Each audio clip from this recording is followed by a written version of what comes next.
FM 오늘의 사연 DJ 나사연입니다. 어느덧 달력의 마지막 장들이 얇게 남아 바람에 흔들리는 계절입니다. 차가워진 공기는 옷깃을 여미게 만들지만 오히려 그래서일까요? 사람의 온기, 따뜻한 말 한마디가 더욱 간절해지는 밤입니다. 우리는 살아가면서 수많은 관계를 맺지만 그 중에서도 가족이라는 이름은 참 특별합니다. 가장 가깝기에 가장 편안하지만 때로는 가장 가깝다는 이유로 서로에게 가장 깊은 상처를 주기도 하니까요. 특히 아버지와 아들이라는 관계는 어떤가요? 서로 닮았으면서도 평생을 평행선처럼 달리는 가장 가깝고도 먼 사이가 아닐까 싶습니다. 사랑하지만 표현에 서툴고 걱정하지만 그 방식이 달라 부딪히는. 오늘 밤 우리는 바로 그 아버지와 아들의 이야기에 귀를 기울여 보려 합니다. 자신을 강물처럼이라고 불러달라는 60대 아버지께서 무거운 마음을 담아 펜을 드셨습니다. 이분의 사연을 천천히 읽어 내려가 보겠습니다. DJ님, 그리고 이 방송을 듣고 계실 애청자 여러분. 깊은 밤 적막한 거실에 홀로 앉아 이 글을 씁니다. 저는 올해로 환갑을 맞았고 제 눈에는 아직 물가에 내놓은 아이. 같은 32살짜리 아들 하나를 둔 이 땅의 평범한 아버지입니다. 며칠 전 주말이었습니다. 모처럼 아들 녀석에게 전화를 걸어 저녁이나 함께 하자고 했습니다. 바쁘다는 녀석을 겨우 달래 집으로 불렀지요. 아내는 오랜만에 아들이 온다며 아침부터 시장을 받아 진수성찬을 차렸습니다. 아들이 좋아하는 갈비찜 냄새가 온 집안에 진동을 했지요.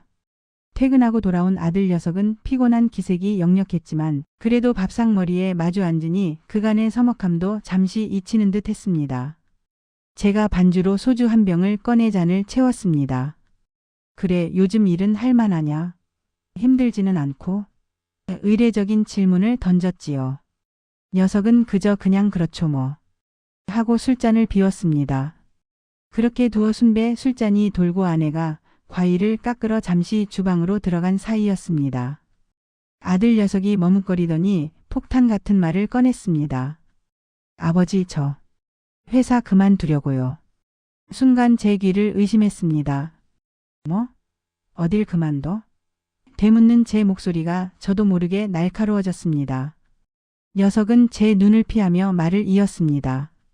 그냥 이제 제 일을 좀 해보고 싶어서요.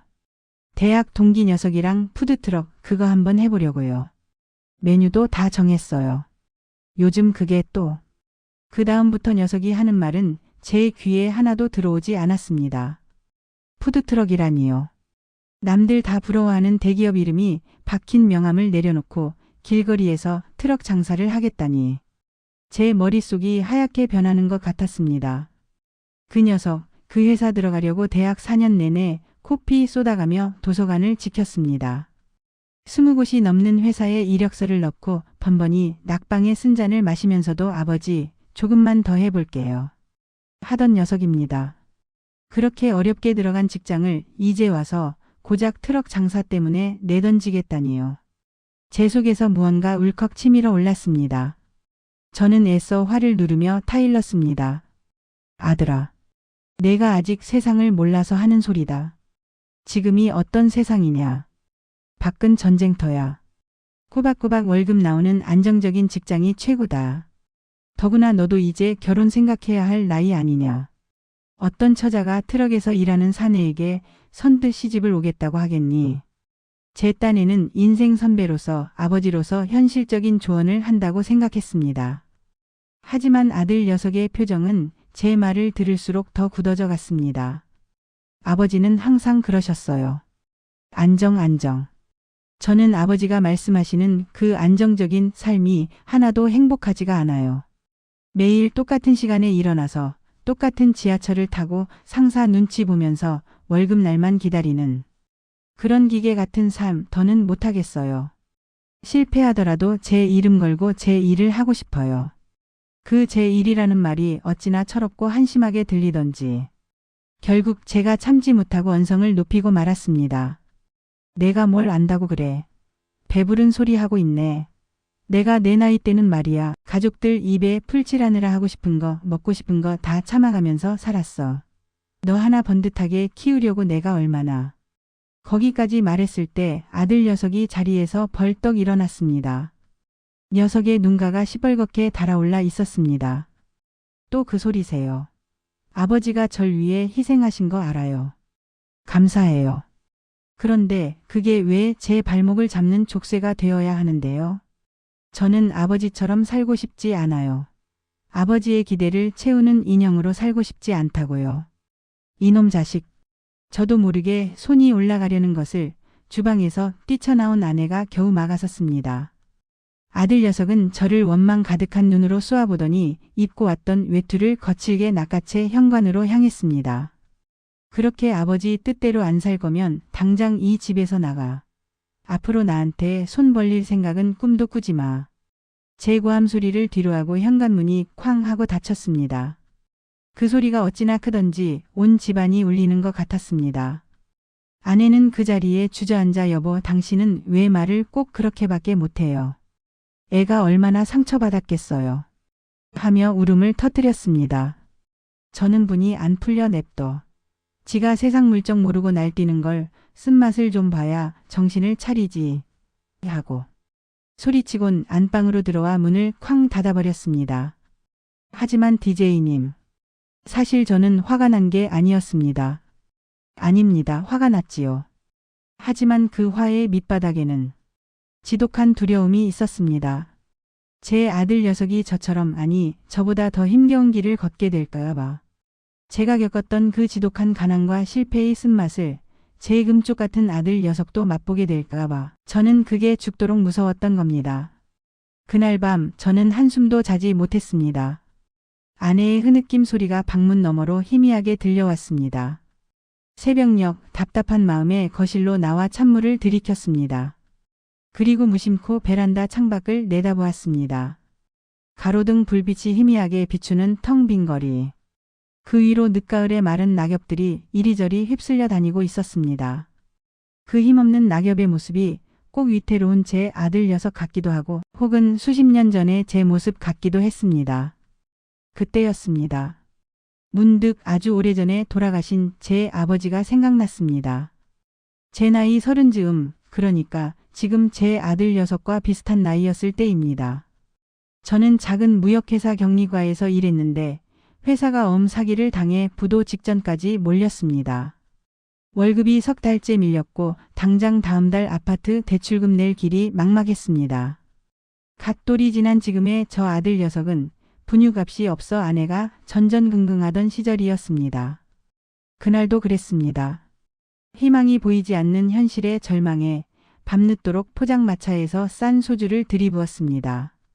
비틀거리며 집에 들어오니 새벽 2시가 훌쩍 넘은 시간이었습니다. 그런데 불 꺼진 거실 그 낡고 좁은 마루에 제 아버지가 꼿꼿이 앉아 계셨습니다. 제 아버지는 평생을 청계천 뒷골목에서 작은 철물점을 하신 분입니다. 쇠와 기름때에 절어 늘 투박하고 거칠었던 손. 무뚝뚝하기가 돌부처 같아서 평생 자식들 머리 한번 다정하게 쓰다듬어 준 적 없는 그런 분이셨습니다. 술주정이라도 부릴까봐 아니 이 초라한 꼴을 아버지께 들키고 싶지 않아서 저는 방으로 도망치듯 들어가려 했습니다. 그때 아버지가 잠긴 목소리로 저를 불렀습니다. 아범아, 이리 와 앉아라. 저는 고개도 들지 못하고 아버지 앞에 죄인처럼 무릎을 꿇고 앉았습니다. 이제 불호령이 떨어지겠구나. 다 큰 놈이 저 자식 고생시키면서 술이나 퍼마시고 다닌다고 한심한 놈이라고. 저는 눈을 질끈 감았습니다. 한참이나 말이 없으셨습니다. 아버지는 말없이 담배 한 대를 꺼내 무셨습니다. 칙 하고 성냥불 켜는 소리와 함께 묵직하고 매캐한 연기 냄새가 방 안에 가득 찼습니다. 시간이 영원처럼 길게 느껴졌습니다. 그때였습니다. 투박하고 거친 아버지의 손이 제 어깨 위에 척하고 얹혔습니다. 늘 망치를 쥐고 쇠를 다듬던 그 손. 굳은 살이 박이고 갈라져서 사포처럼 거칠었지만 이상하게도 그 손은 너무나 따뜻했습니다. 힘들제. 그 한마디였습니다. 세상에 쉬운 일이 어디 있겠노. 다 그렇게 넘어지고 일어서고 그렇게 사는 기다. 네 아비는 뭐 평생 꽃길만 걷고 산 줄 아나. 넘어지는 거 그거 부끄러운 거 아니다. 넘어져도 괜찮다. 다시 일어나면 그만이다. 그만 들어가 자라. 아범아, 내일 아침에 해장국이나 뜨끈하게 끓여 먹자. 그게 전부였습니다. 왜 힘든지 무슨 일이 있었는지 묻지도 않으셨습니다. 어떻게 하라고 이래라 저래라 가르치지도 않으셨습니다. 그저 넘어져도 괜찮다는 그 한마디. 그리고 제 어깨를 묵직하게 누르던 그 손의 온기. 저는 그만 그 자리에서 어린아이처럼 엉엉 울어버렸습니다. 30이 넘은 사내가 아버지 앞에서 목 놓아 울었습니다. 아버지는 그저 말없이 제 어깨를 몇 번 툭툭 두드려 주실 뿐이었습니다. 다음 날 아침 아버지는 정말로 이른 새벽부터 부엌에서 북어를 찢어 뽀얀 국물을 내고 계셨습니다. 무심한 표정으로 뚝배기에 담아 툭 상위에 내려놓으시는 그 북엇국을 말없이 밥과 함께 넘겼습니다. 어젯밤 술 때문에 쓰렸던 속보다 더 아리고 쓰렸던 제 마음이 그 뜨끈한 국물에 봄눈 녹듯이 스르르 풀려나는 것 같았습니다. 그날 이후 저는 다시 일어섰습니다.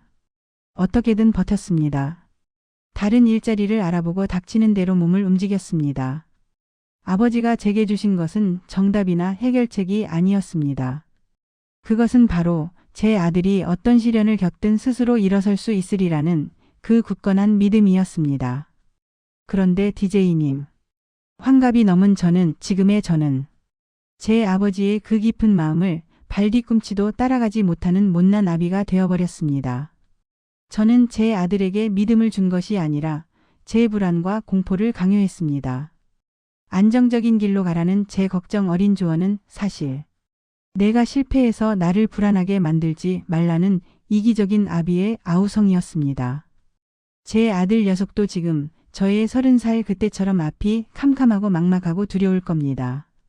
그 새로운 길 앞에서 얼마나 많은 밤을 고민하고 뒤척였겠습니까?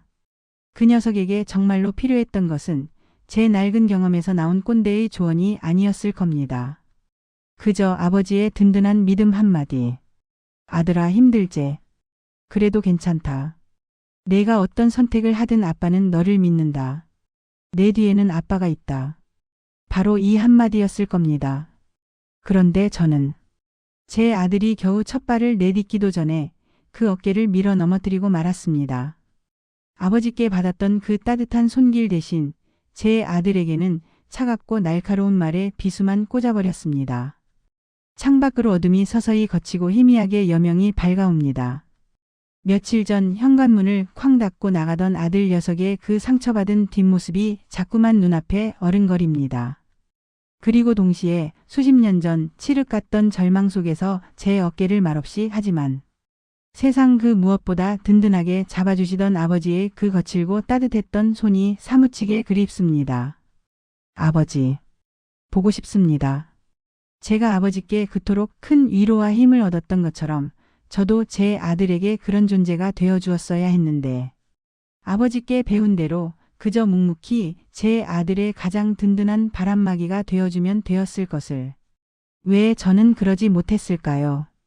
DJ님, 오늘 아침이 밝으면 용기를 내어 아들 녀석에게 전화를 해야겠습니다. 어색하고 쑥스럽고 목이 메어 말이 잘 나오지 않을지도 모르겠습니다.